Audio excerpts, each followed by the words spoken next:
know these folks over here along Lakeshore Drive are saying, thank goodness for those levees, and we'll just have to see how some of these things along Lakeshore Drive actually hold up. Like I mentioned, a lot of the shelters have been rebuilt or still in the process of being rebuilt post-Katrina, and it was really starting to look good again out here. The mountain, you name it, everything was starting to come back, but anytime you get a storm like this, it does sometimes more damage than others, but we'll have to wait and see. John?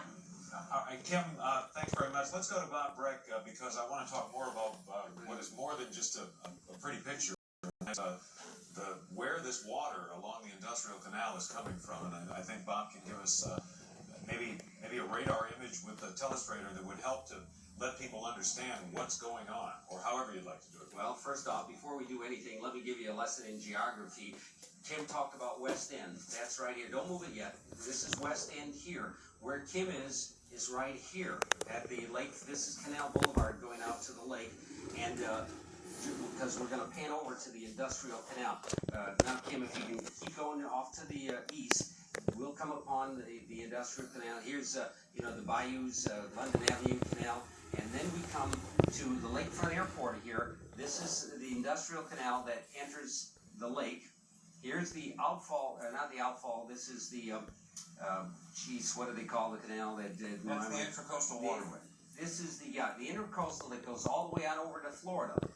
Thank you, John. Sometimes the mind just, at this stage in life, you can't think what you had for breakfast and you can't remember what things are.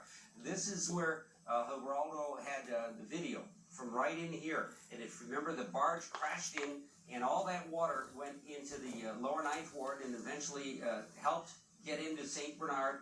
Actually, the water came in both directions into St. Bernard, and that's why all that area got flooded.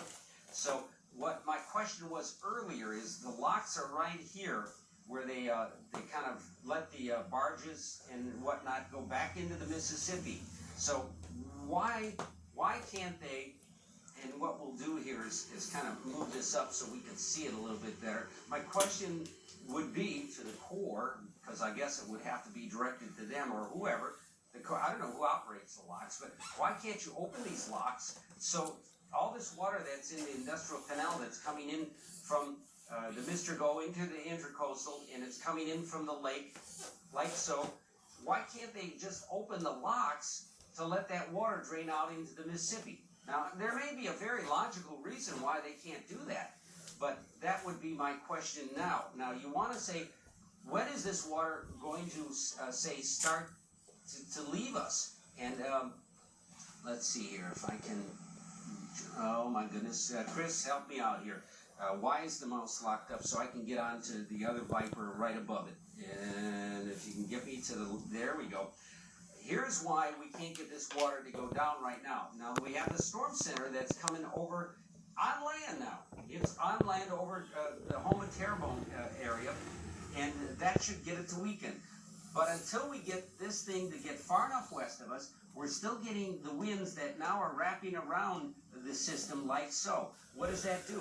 Well, it's driving the water up Barataria Bay, so you're going to have water still rising up through Lafitte and towards the Harvey Canal, but we're also seeing the water continue to be forced into Lake Pontchartrain, up to Mr. Go, into the intercoastal, and until the storm gets farther away and these winds start to relax, we're going to see this high water. Now, I am encouraged by what we just saw from Kim Holden, that the water in the lake has gone down, it looked like about a half a foot.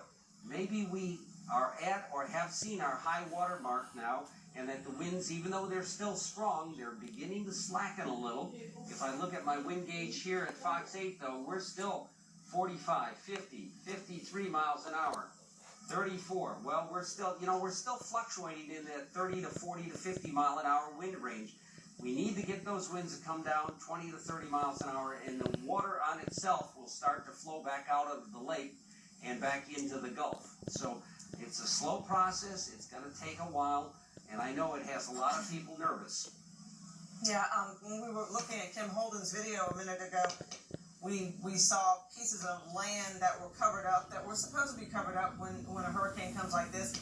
And then about 5 minutes or 10 minutes later, that same the piece of land was evident again, where before it was covered with water. So I don't know if that's significant, but. Well, I think what's significant is we need to keep that camera crew by the lake there, because our camera at the treasure chest in Kenner is kaput because there's no power. So we have no other way to monitor the water level except having someone on the scene. So I would suggest, and again, I'm not in news, I'm not telling our news director what to do, but I would keep a crew at the lake. Just so happens, Bob, that we're on the way to the 17th Street Canal, so we're actually going to get on that, because I think that's a very good point. I'll tell you what we're going to do is take a quick break, come back and do some weather, because we're anticipating a presidential news conference maybe within 10 minutes or so. So we'll break away as we follow this situation with the surge, Bob's latest thoughts, the situation at the Industrial Canal, and thoughts from the president still to come. Billions of dollars.